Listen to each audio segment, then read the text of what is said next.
Shanti. Today I'm conducting this class from Madhuban. Okay, so Baba's vibrations are all around, and I hope you will also feel the same. And today is Baba Milan. So I will take all your remembrances also to Baba. Now, I want to ask you genuinely, how many of you understand the importance and the power of purity? Not just theoretically, but you understand it.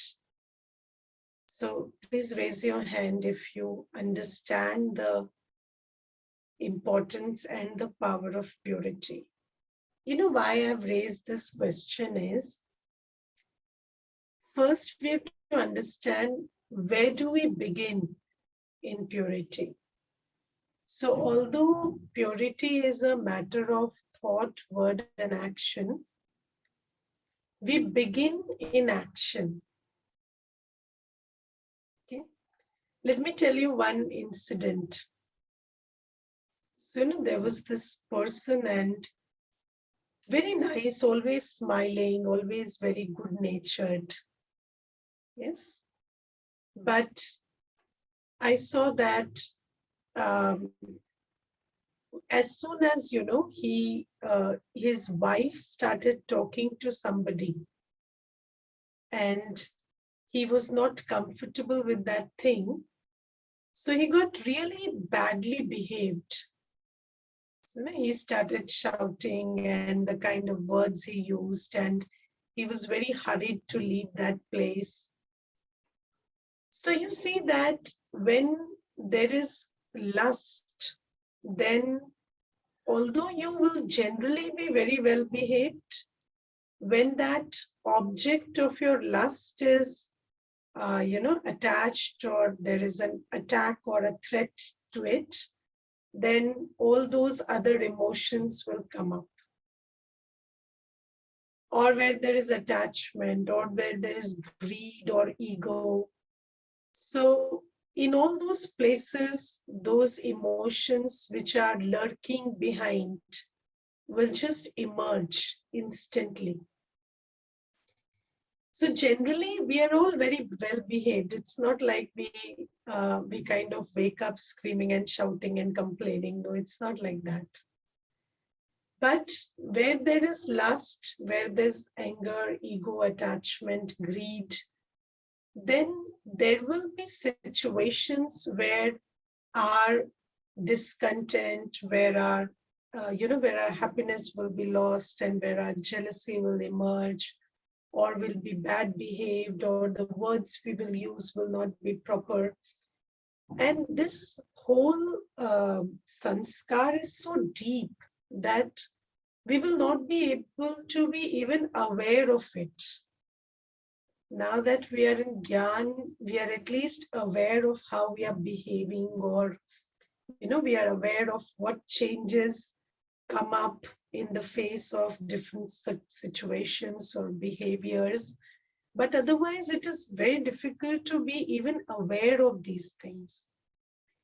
So Baba says, first thing is you start on the physical level, because subtle feelings are very deep. They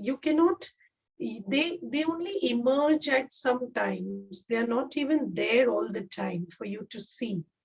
So these subtle negativities you cannot even see and observe, but the gross way in which we function. So like the way in which we approach the life of lust has to stop, and then we have to embrace purity on the physical level first.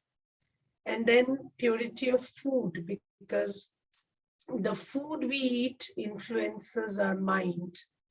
So Baba says, and you see, there are many, because purity is so subtle, it is very difficult to figure out the relevance of purity, because sometimes, you think that it is a physical act. How much has it to do with my state of mind or my state of consciousness? But can it ever be possible that, there was a couple and they asked me that, Didi, why is purity important? And then I asked the husband that, can you stop being jealous if your wife is not, inclined towards you and inclined towards somebody else? So he said, no, that's not possible. And that's because of lust. Yes, so you don't feel jealous from, when your children get close to somebody else. You feel jealous when your spouse gets close to somebody else. So, the self-doubt, inferiority complexes, this jealousy, all of these things are related to lust. So, and this is a subject of purity. And I remember that when I was studying economics at that time also, so there was a chapter in which they told us that economics can be experimented in introspection. So, when somebody tells you that the marginal utility of money is never zero, so if you have another rupee, it never hurts. So is there any physical experiment which can bring that into, into what do you say, into experimentation? No. But you have to introspect. It's something you turn your eye within and check whether that's happening or not. And you know that even if somebody is a billionaire or a millionaire, another 100 rupees doesn't hurt. They always are welcome to that. So that's how every science is discovered. And how do you understand purity? So, spirituality, sometimes people say that spirituality doesn't have physical proofs, but then nothing has physical proofs, except the very physical sciences. Every social science is based on introspection. So if you look at majority of what we study, that's all social science. And I just gave you the example of economics. And even spirituality is very verifiable. It's not like it's abstract and you cannot verify. It's very verifiable. If you look at your feelings and you see what impurity does to you, you see what lust does to you can see how you change in the face of anger. And Baba in the Murli today says something very nice. He says that just like when somebody is possessed by evil spirits, then they are not themselves. Similarly, all your sanity, all your education, everything that you think you are, and your personality is, it just is lost in that moment when your lust or your anger or your ego is attacked. Yes, and then you start behaving like somebody you don't even know, and it's a very unknown territory you go into. And it's very similar to the attack of evil spirits on a person. So Baba uses these beautiful examples and it makes us connect to how much impurity can affect us. And then, sometimes, um, and I will tell you another thing. So there was this sister and she was into genome research. She was a plant. So, there are a bunch of scientists who work on plants and their whole how plants respond to things and all. So she was this scientist. And she told me that, Didi, we have experimented with the fact that plants respond to fear and anger.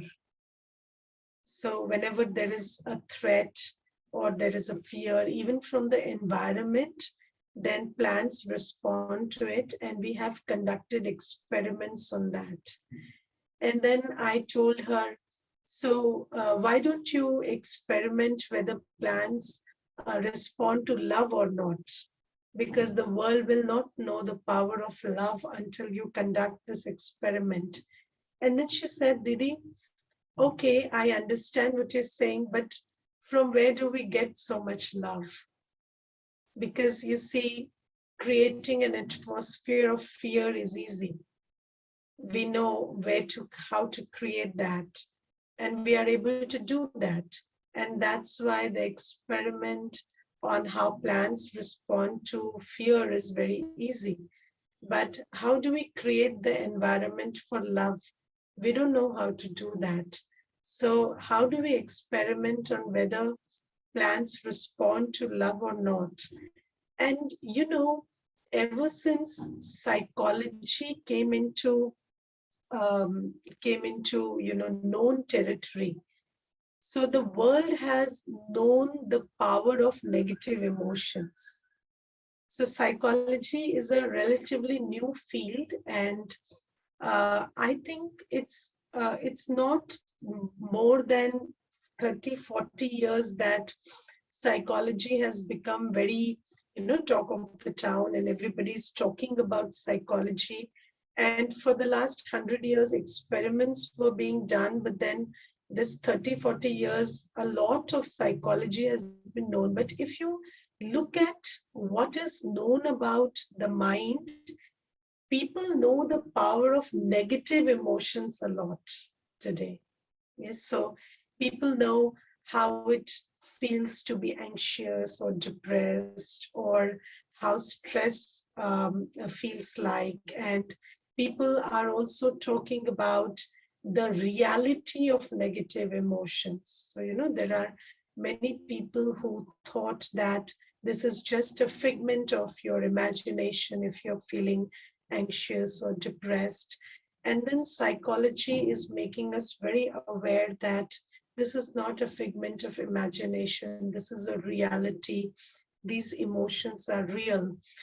But what I always think about is, with the advent of psychology, the world has known the power of negative emotions. And the increasing number of experiments are now being done on the impact and the intensity of negative emotions that people feel and create these days. But simultaneously, the question arises, what about positive emotions? And what about their impact and their intensity? And why are we not talking about the power of happiness or the power of peace increasingly? And that's because, again, Baba tells us that purity is the mother of peace and happiness. And because the world is completely unaware of the power of purity, that's why even when people are making a lot of effort for peace and happiness. So, when I was not introduced to Raj Yoga, I knew that meditation can give you peace.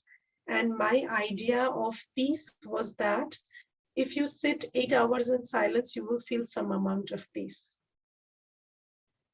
You need to leave the house and become a monk, and then you need to go to the Himalayas, and then you need to meditate, and then probably, if you are lucky enough, you will feel peaceful.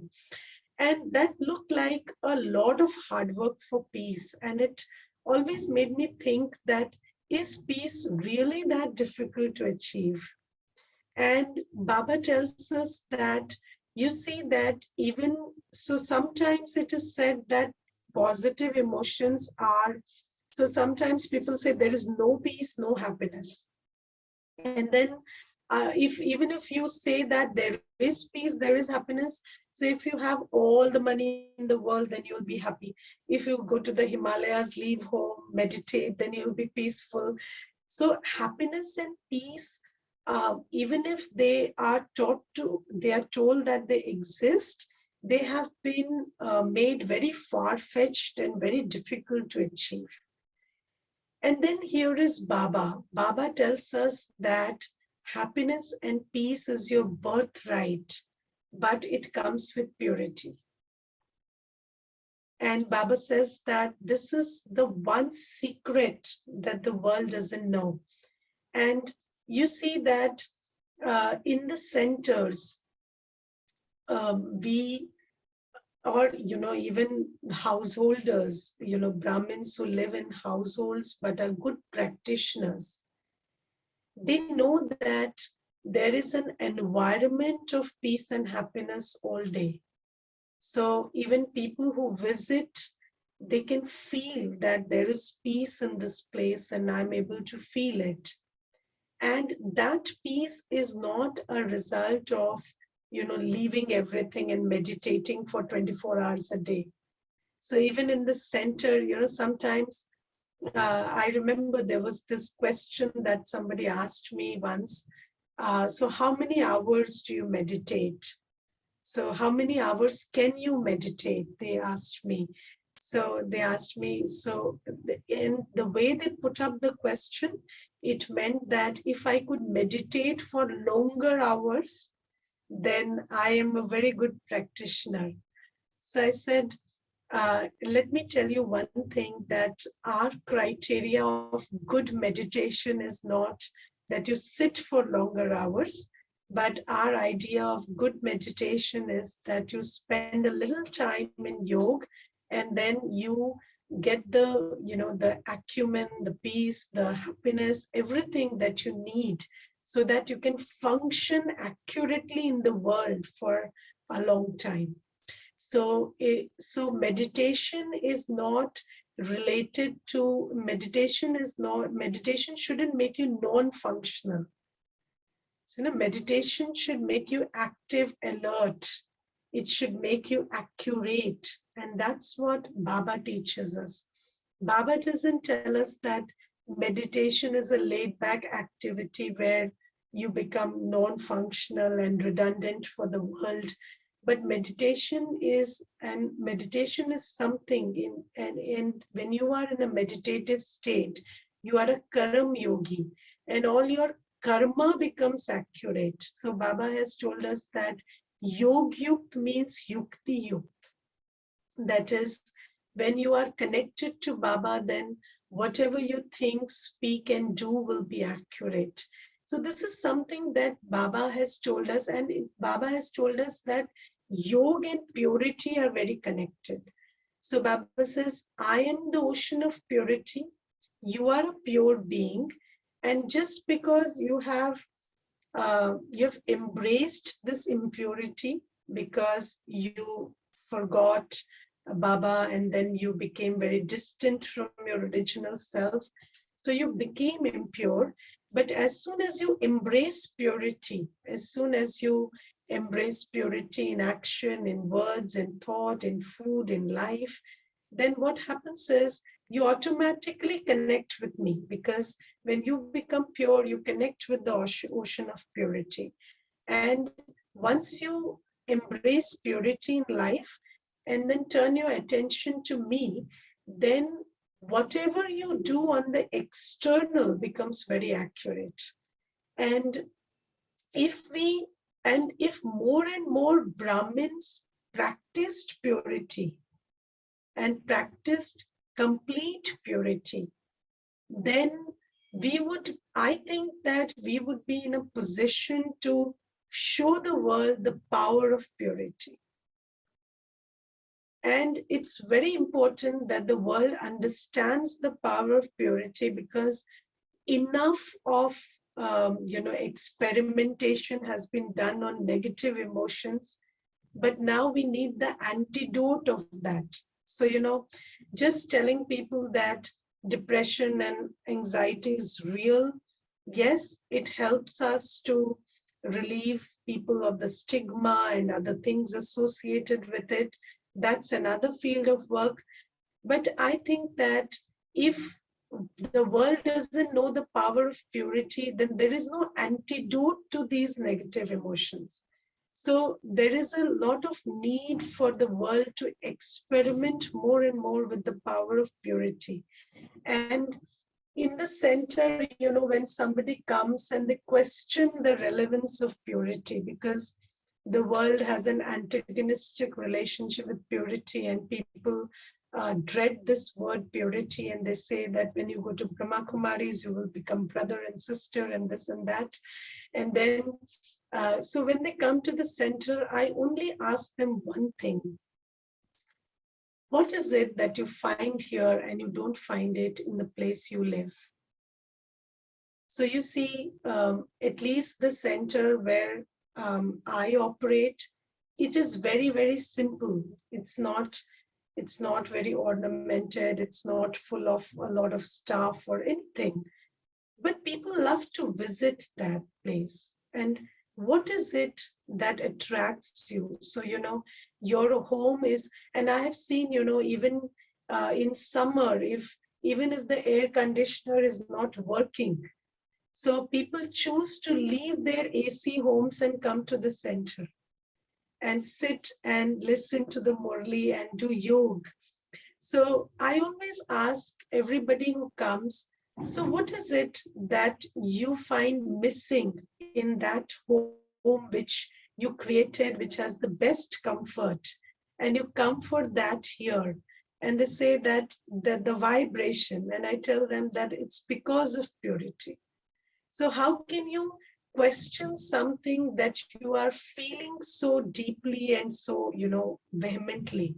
So that's what's attracting you. That's what is making sense to you. That's what you understand. That's why you come here.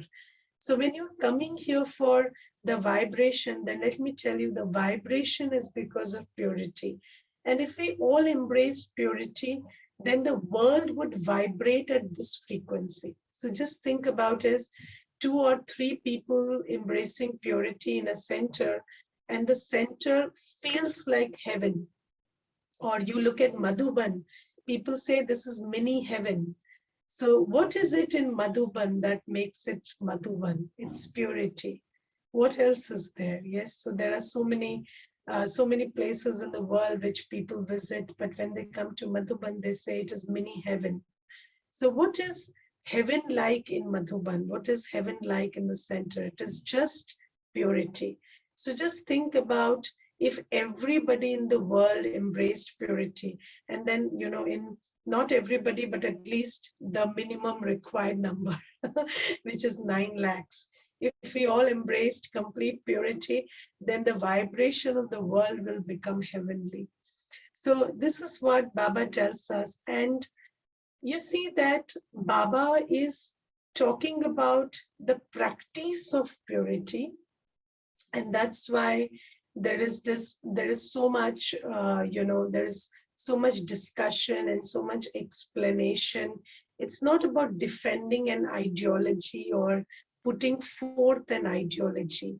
It's about convincing somebody enough for them to take up the practice. And that's why every day this much of effort is being done to explain purity. Otherwise, if it was just about putting forth an ideology, then probably we wouldn't have to make so much effort.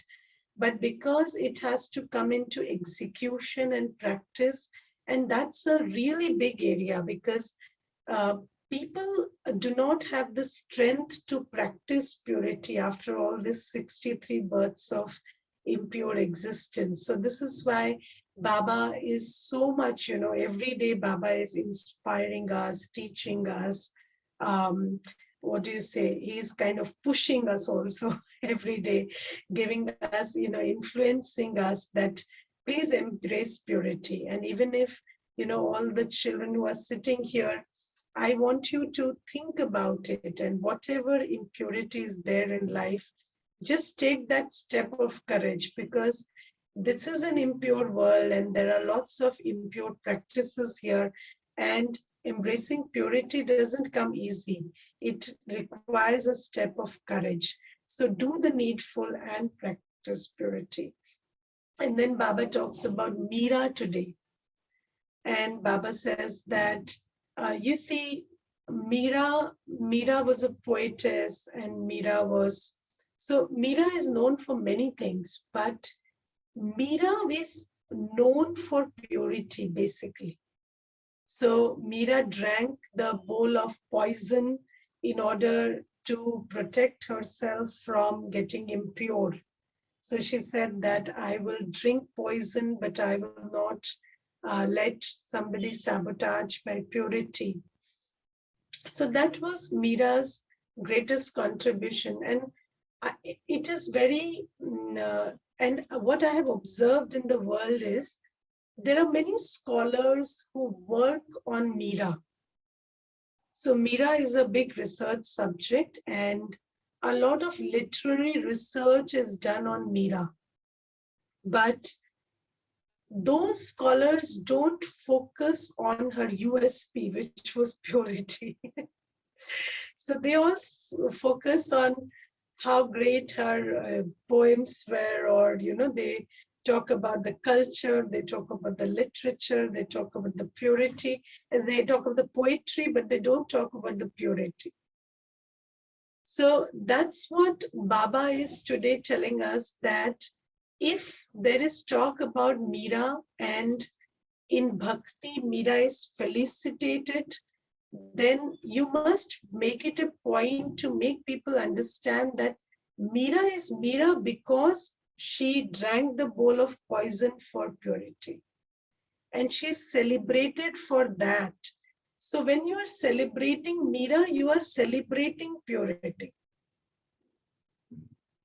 So, and these things must be brought into discussion, because I have met many scholars and they work on Mira, but when you ask them whether they think that one big contribution of Mira was teaching the world that even if you have to die, you must protect your purity, then they say, no, we don't focus on that.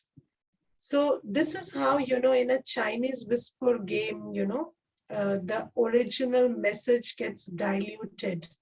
So now Mira is felicitated for other aspects of her life, but what made Mira is now left out. And Baba tells us that when you felicitate Mira, you must understand that that is the felicitation of purity. And there is another thing, you see, that people talk about sannyas, and people in India especially, there is a lot of reverence for sannyasis.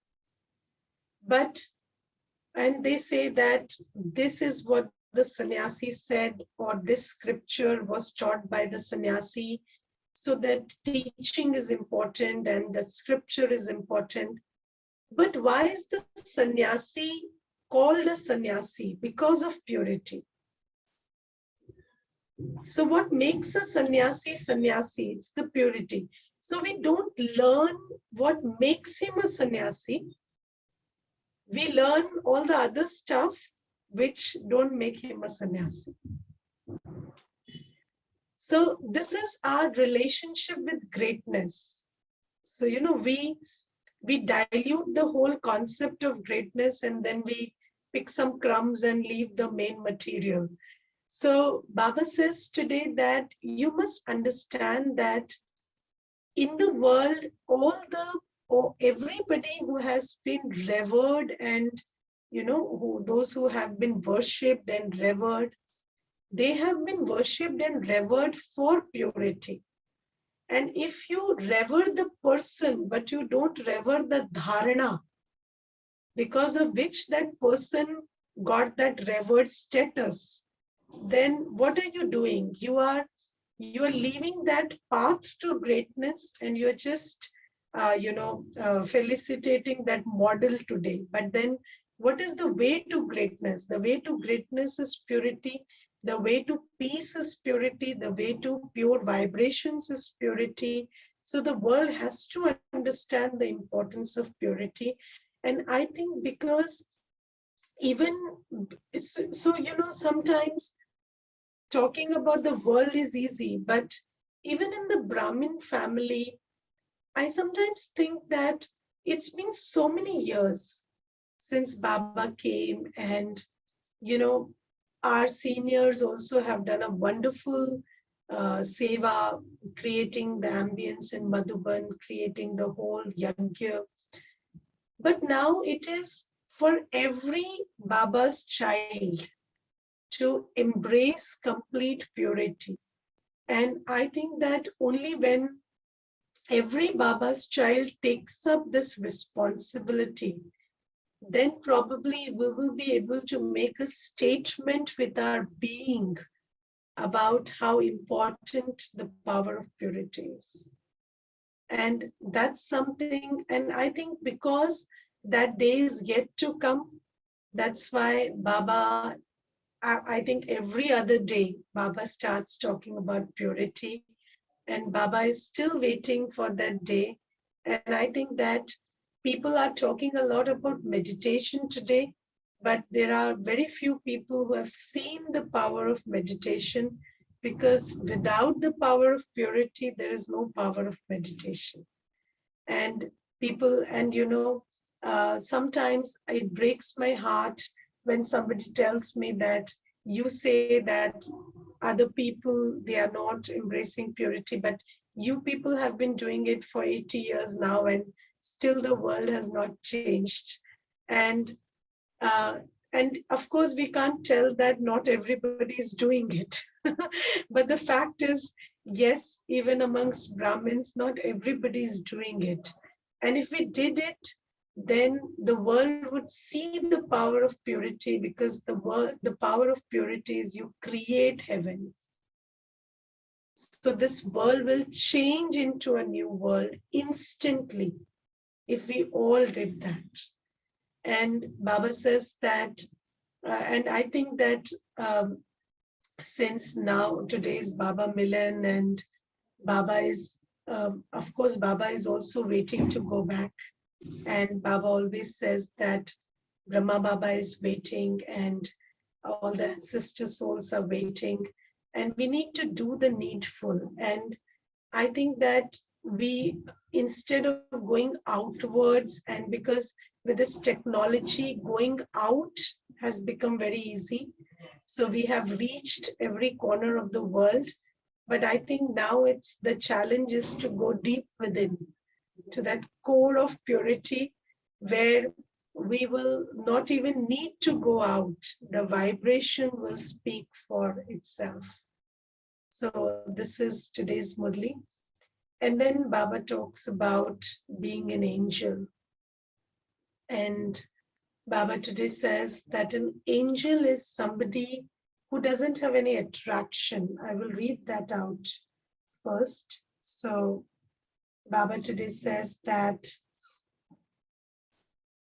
Brahmins have to change into angels in the confluence age.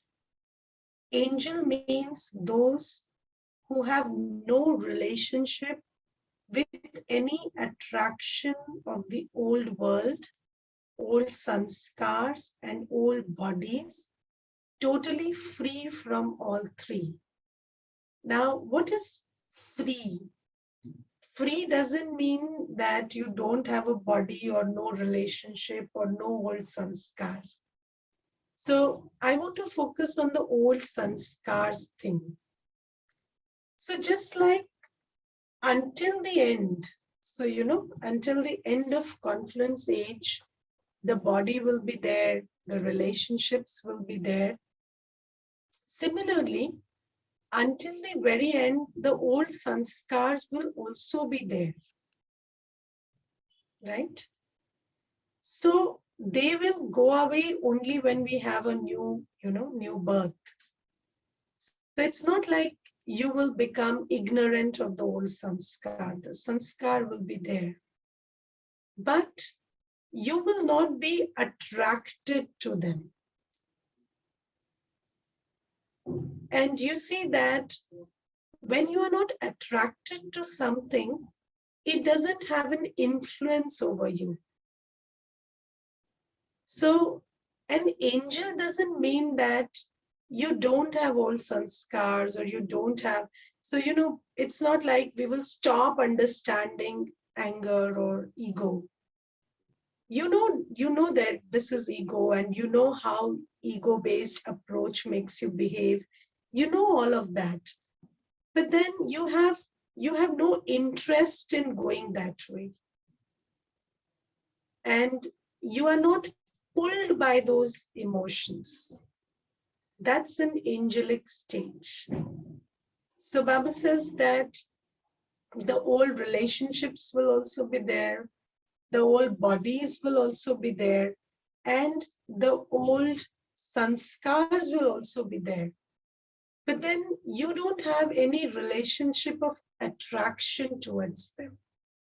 And when there is no attraction towards them, then there is freedom. And freedom is always associated with choice. So then you have a choice about which sanskars you want to operate with, or with whom do you want to have a relationship. So even if all the relationships are there, I choose to have a relationship with Baba. I choose to operate with my divine sanskars. And the power of choice, I think, makes us human. Because what's the difference between a human and a machine? These days, uh, even machines are getting better, and people say that they can choose emotions. So these days, with this AI thing, people are telling that this machine can smile and they can be compassionate and they can choose the right words at the right time. So I think machines are getting better and humans are getting worse. So Baba tells us that the power to choose divine sanskars, the power to choose to have a relationship with the ocean of purity, the ocean of knowledge, and in that relationship benefit from the power that Baba has. So this is what makes us an angel. And then Baba says, only angels will transition into deities. So this is what Baba inspires us to be today. Okay. Om Shanti.